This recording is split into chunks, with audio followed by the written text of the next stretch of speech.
बेताल। कहानी पिंडदान। सबुथर परी गछरे बेताल सेमिति झुली रही। राजा विक्रम बेताल को आनिबा पई से गछ पाखक गले। बेताल को गछरु ओह्लाई पिठिरे धरी साधु आश्रम आड़ को अग्रसर होतिले। एबे बेताल विक्रम को आउ एक नुआ कहानी कहवाकू आरंभ कला।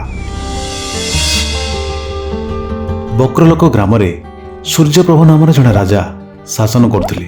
तांकर केही भी संतान नथिले। से समय अन्य एक गाँव में धनपाल बोली जड़े साहुकार रोला। ता स्त्री ना थिला हिरण्यवती। सेमानंकर गोटिए बोली झील थिला जा ना लीलावती। लीलावती धीरे धीरे बड़ होई गोटे सुंदरी युवती हैला। हठात दिने धनपालंकर मृत्यु हो गला। धनपालर मरिबा परे ता परिवार आ समस्त संपर्क लोक आसी जोर जबरदस्ती करी धनपालर सबु धन संपत्ति को निज भितर बांटी नहीं गले।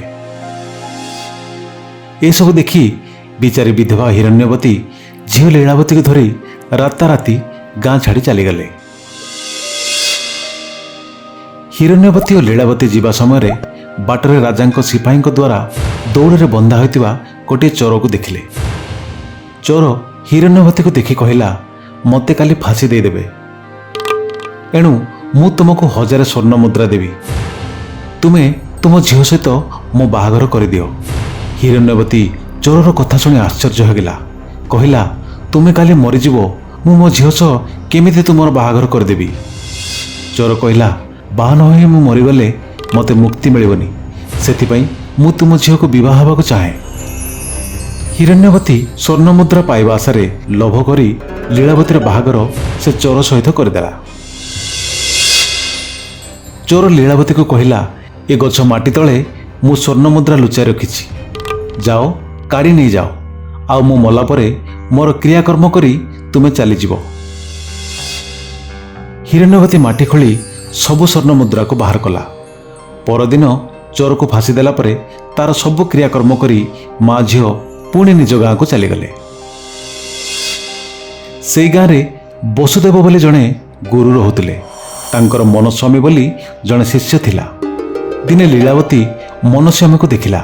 आ देखु देखु मनरे ताको भल पाईगला।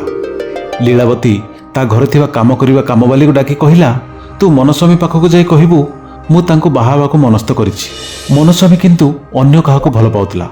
तेणु लीलावती को खबर पठाइला जदि ताको 500 स्वर्ण मुद्रा दियागले से गोटे दिन पई लीलावतीर स्वामी होई रहिबो। लीलावती मनस्वामी को खूब भल पाउतला।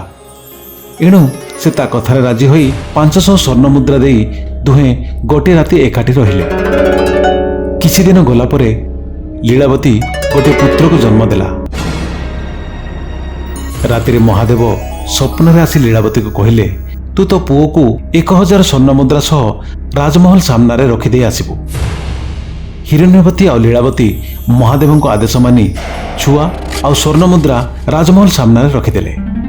एपटे महादेव राजा सूर्यप्रभु को स्वप्नादेश देले तो महल सामना रे गोटे शिशु बालक अच्छी जा ताको नहीं आसी तार लालन पालन कर।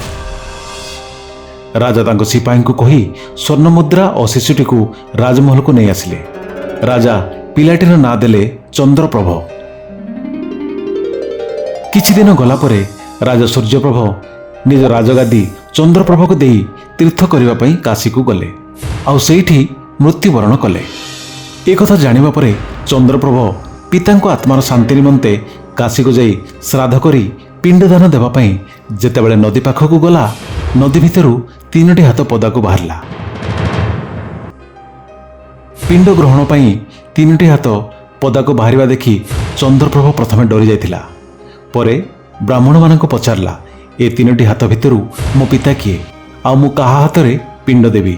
ब्राह्मणगण कहिले लुहा कड़ पिंधिथिबा हाथ चोरर, नाली सूता बांधिथिबा हाथ ब्राह्मणर आ सुनामुदी पिंधिथिबा हाथ राजांकर।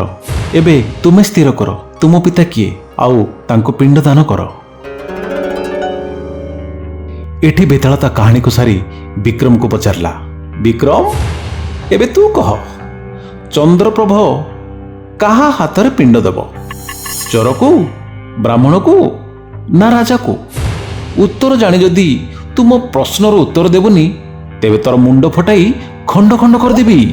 ରାଜା ବିକ୍ରମାଦିତ୍ୟ କିଛି ସମୟ ନୀରବ ରହିଲେ ଆଉ କହିଲେ, ବେତାଳ, ଚନ୍ଦ୍ରପ୍ରଭ ଚୋରକୁ ପିଣ୍ଡଦାନ କରିବ, କାହିଁକି ନା ସେ ତାରି ପୁଅ। ମନସ୍ୱାମୀ ତା ପିତା ହେଇପାରିବେନି, କାରଣ ସେ ସ୍ୱର୍ଣ୍ଣ ମୁଦ୍ରା ନେଇ ଗୋଟିଏ ଦିନ ପାଇଁ ଆସିଥିଲା। ରାଜା ବି ତା ପିତା ହୋଇପାରିବେନି, କାହିଁକି ନା ଲୀଳାବତୀ ଶିଶୁଟିକୁ ପାଳିବା ପାଇଁ 1000 ସ୍ୱର୍ଣ୍ଣ ମୁଦ୍ରା ସହ ଶିଶୁଟିକୁ ରାଜମହଲ ସାମ୍ନାରେ ରଖିଥିଲା। କିନ୍ତୁ ଚୋର ଗୋଟିଏ ଦିନ ହେଉ ପଛେ ବୈଦିକ ରୀତିରେ ସତରେ ଲୀଳାବତୀକୁ ବାହାଇଥିଲା। ଚୋର ହିଁ ଚନ୍ଦ୍ରପ୍ରଭର ପ୍ରକୃତ ପିତା, ତେଣୁ ପିଣ୍ଡ ଚୋରକୁ ହିଁ ମିଳିବ। ରାଜାର ଉତ୍ତର ଶୁଣି ବେତାଳ କହିଲା, ଏକଦମ ଠିକ କହିଛୁ ବିକ୍ରମ। ସତରେ ତୁ ଗୋଟିଏ ବୁଦ୍ଧିମାନ ଆଉ ନ୍ୟାୟବାନ ରାଜା। କିନ୍ତୁ ମୁଁ କହିଥିଲି ତୁ ମୁହଁ ଖୋଲିବୁନି, ତୁ କହିଲୁ ଏବେ ମୁଁ ଚାଲିଲି। ବେତାଳ, ବେତାଳ, ବେତାଳ। ଏବେ ବେତାଳ ବିକ୍ରମର ପିଠିରୁ ଉଡ଼ି ସେ ଗଛ ପାଖକୁ ଗଲା। ବିକ୍ରମ ବେତାଳର ପଛେ ପଛେ ଦୌଡ଼ିଗଲେ, ପୁଣି ବେତାଳକୁ ଆଣି ସାଧୁଙ୍କ ଆଶ୍ରମକୁ ନେବା ସକାଶେ। Thank you for watching. Like, share, subscribe for Shumamar Gappadi.